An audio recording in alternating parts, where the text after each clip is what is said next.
The Perfect Couple was hyped as the next big murder mystery miniseries, and while it has pulled in viewers, it ended up being quite a bit different from what many had expected.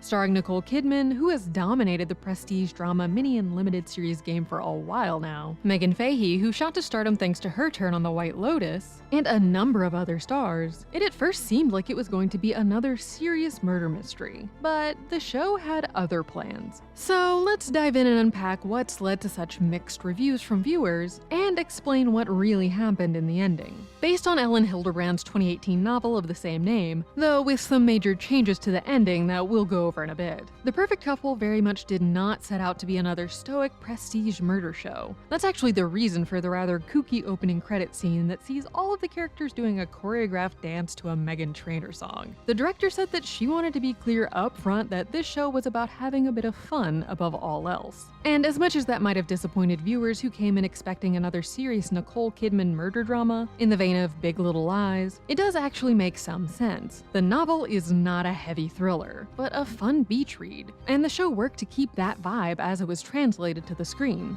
It's not trying to be a critique of wealth and the 1% like The White Lotus or Knives Out, or to analyze trauma and social connections like Big Little Lies. It's just aiming to be entertaining. And this can lead to it feeling pretty empty a lot of the time, as many have noted. But if you go into it just accepting it for what it is, rich people being dramatic in fancy locales for a few hours in the vein of, say, Dynasty, though unfortunately without any of the iconic lines or outfits. Poor Alexis, devoting all of her energy to hate. What do you suggest I do with my energy? Charity work? It can be a fun, if forgettable, time. So what actually happens? Nicole Kidman plays Greer, a famous writer of murder mystery novels, of course. She and her family live a seemingly idyllic life in Nantucket, but we quickly learn that everything is not as it seems. Her husband Tag, the other half of the titular perfect couple, if you are half as lucky as your mother and I have been, you will have a very long and a very, very happy marriage. Cheers. Cheats on her. Her children are entitled brats, and she feels like she has to do everything in her power to keep the beautiful facade she's built up from cracking. Her son Benji is set to marry Amelia, who is pretty normal, and so of course the target of ire from her wealthy companions. Wedding dress be damned, huh?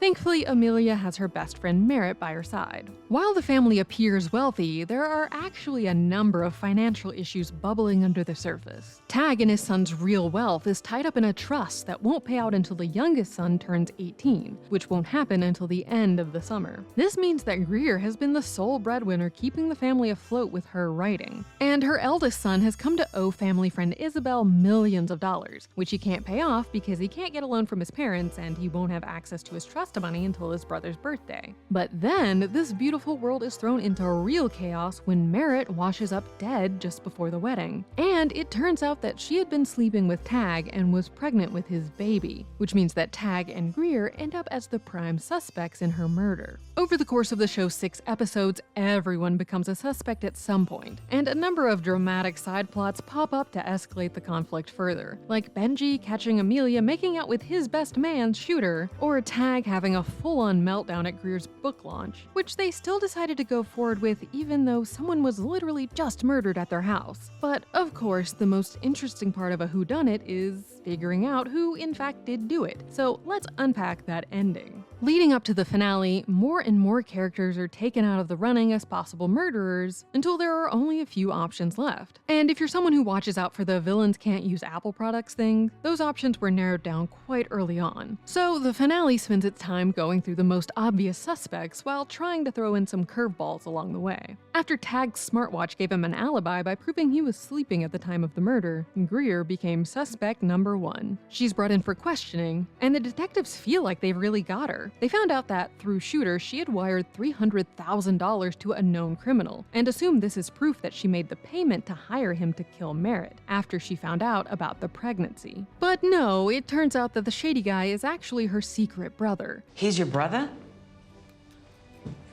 What? Don't you see the resemblance? and she was just paying off his gambling debts. Oh, and she used to be an escort and he was her pimp? It's a reveal that feels very out of left field, and wasn't a part of Greer's story in the book. She opens up about her past, including that she met Tag as a client, to her family as she's tired of hiding the truth about herself, and tired of Tag holding her secret over her. Really? I've been living a lie, haven't I? I mean, I'm far more colourful than that, aren't I? Come on, it was a turn of phrase. No, it was a threat, Tag. That was a threat. It definitely feels very random as a choice, but to a certain degree it does help explain why Greer feels the need to have such an iron grip on her life and family. She's clawed her way to the top from the bottom, and doesn't want anything taking away the life she's built for herself, though apparently not enough to murder someone as she's no longer a suspect. And there is a book in this, Enid. I've been working on it, and it's going to be fantastic. After Amelia's mother, who is ill with terminal cancer, reveals that one of her pills was missing, the suspicion turns to eldest son Tom, who is known for being incredibly annoying and also playing a game he calls pill roulette. Roulette, what's that? His brother, My Thomas. brother, Thomas, steals pills. He steals pills all the time. When questioned, he insists that while he did take the pill, he didn't kill Merritt. He went down to the beach to try to threaten her into getting rid of the pregnancy, but couldn't go through with it and so snuck off with Isabel. He posits that Isabel is actually the one that killed Merritt because she didn't want to have to wait even longer to get her money, since if the child was born, the trust would have reset until that kid turned 18 since it would also be Tag's son. But she's cleared when the detectives find surveillance footage of her sneaking away with Tom at the time of the murder. This sparks the detective to remember that Abby, Tom's pregnant wife, had initially told them that Tom had woken her up when he came back to bed, but the footage shows that he was very clearly busy elsewhere at that time. Then comes the actually pretty easy to see coming reveal that the murderer was in fact Abby. In addition to her lie about what happened that night, they had also found traces of the tallow in her hand lotion in Merritt's hair, and remembered her aggressively washing a cup it turns out that she used to drug Merritt, which in hindsight was suspicious since it's clear Abby is not the type of person who has ever cleaned anything on her own in her life. Her motive is essentially what Tom assumed Isabel's was. Abby didn't want the trust to reset and to have to wait on the money for 18 more years. I can't go to jail. I'm pregnant.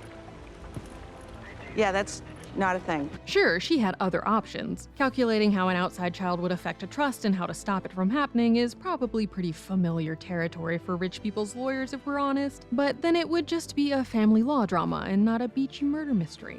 Interestingly though, this is a change from the book. The trust plot doesn't factor in at all. Youngest son Will doesn't even exist. And Merritt's death is actually an accident. Abby tried to give Tom's mistress a sleeping pill just so she wouldn't sleep with him that night, but her drink got switched with Merritt's. Merritt then ends up going into the ocean later, falling asleep and drowning. This was changed by the showrunner for the show because, as she told Netflix's Tadum, she wouldn't have done the series had it not been intentional, and she and the other producers agreed that if it was going to be a murder mystery, then it needed to actually be a murder. The season ends with pretty much every major relationship broken. Amelia and Benji officially end things, Greer leaves Tag to go right in New York City. I'm not living with your goddamn mess. I'm not cleaning everything up for you. I'm done with your ego. I'm done with your bullshit. I am done. Do you hear me? Done. But at the same time, we see the world essentially resetting back to normal. Not even all of that turmoil is enough to shatter this idyllic world. The very last scene, set 6 months in the future, sees Greer going to visit Amelia at her new job in London working with penguins. She's finished her book, and instead of writing it about herself, she's instead co-opted Amelia's story, which is framed as a positive thing. We can see that Amelia is happier, free from the pressure of her relationship with Benji and his family. And Greer seems to have grown as well. No longer having to carry her secret, plus her time in New York has seemingly turned her into a totally different, much nicer person.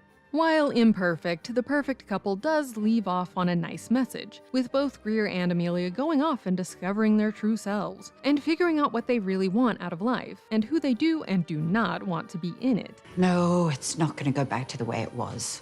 I'm not going back to the way I was. The murder is rather predictable, and a lot of the writing feels rather lackluster. But the show does manage to have its own charm. Like a pool at a beach house, it's not very deep and feels kind of pointless at times, but boy is it pretty.